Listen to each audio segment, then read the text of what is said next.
ಏಕಾಏಕಿ ಆಟೋ ಧಗಧಗನೆ ಹೊತ್ತಿ ಉರಿದ ಘಟನೆ ದಾವಣಗೆರೆಯ ಜಿಲ್ಲಾ ಕೋರ್ಟ್ ಮುಂಭಾಗ ನಡೆದಿದೆ. ಆಟೋದಲ್ಲಿ ಬೆಂಕಿ ಕಾಣಿಸಿಕೊಂಡ ಹಿನ್ನೆಲೆ ಆಟೋದಲ್ಲಿ ಕೆಳಗಿಳಿದು ಓಡಿ ಹೋಗಿದ್ದಾರೆ. ಅದೃಷ್ಟವಶಾತ್ ಯಾವುದೇ ಪ್ರಾಣಾಪಾಯ ಸಂಭವಿಸಿಲ್ಲ. ಕೂಡಲೇ ಅಗ್ನಿಶಾಮಕ ಸಿಬ್ಬಂದಿಗೆ ಸ್ಥಳೀಯರು ಕರೆ ಮಾಡಿದ್ದಾರೆ. ದಾವಣಗೆರೆ ನಗರ ಪೊಲೀಸ್ ಠಾಣಾ ವ್ಯಾಪ್ತಿಯಲ್ಲಿ ಘಟನೆ ನಡೆದಿದೆ.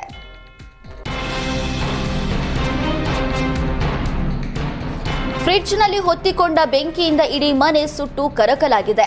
ಬೆಂಗಳೂರಿನ ವೈಟ್ ಫೀಲ್ಡ್ನ ಕಾಡುಗೋಡಿ ಮುಖ್ಯ ರಸ್ತೆಯ ಮನೆಯೊಂದರಲ್ಲಿ ಈ ಘಟನೆ ನಡೆದಿದೆ.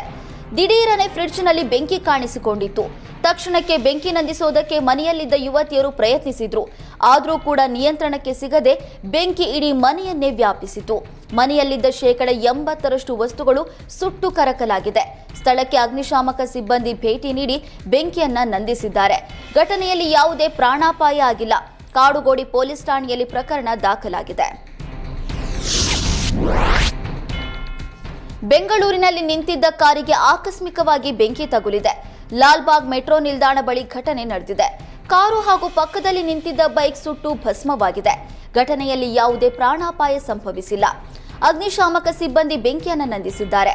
ಬಸವನಗುಡಿ ಸಂಚಾರಿ ಪೊಲೀಸರು ಪ್ರಕರಣವನ್ನು ದಾಖಲಿಸಿಕೊಂಡಿದ್ದಾರೆ.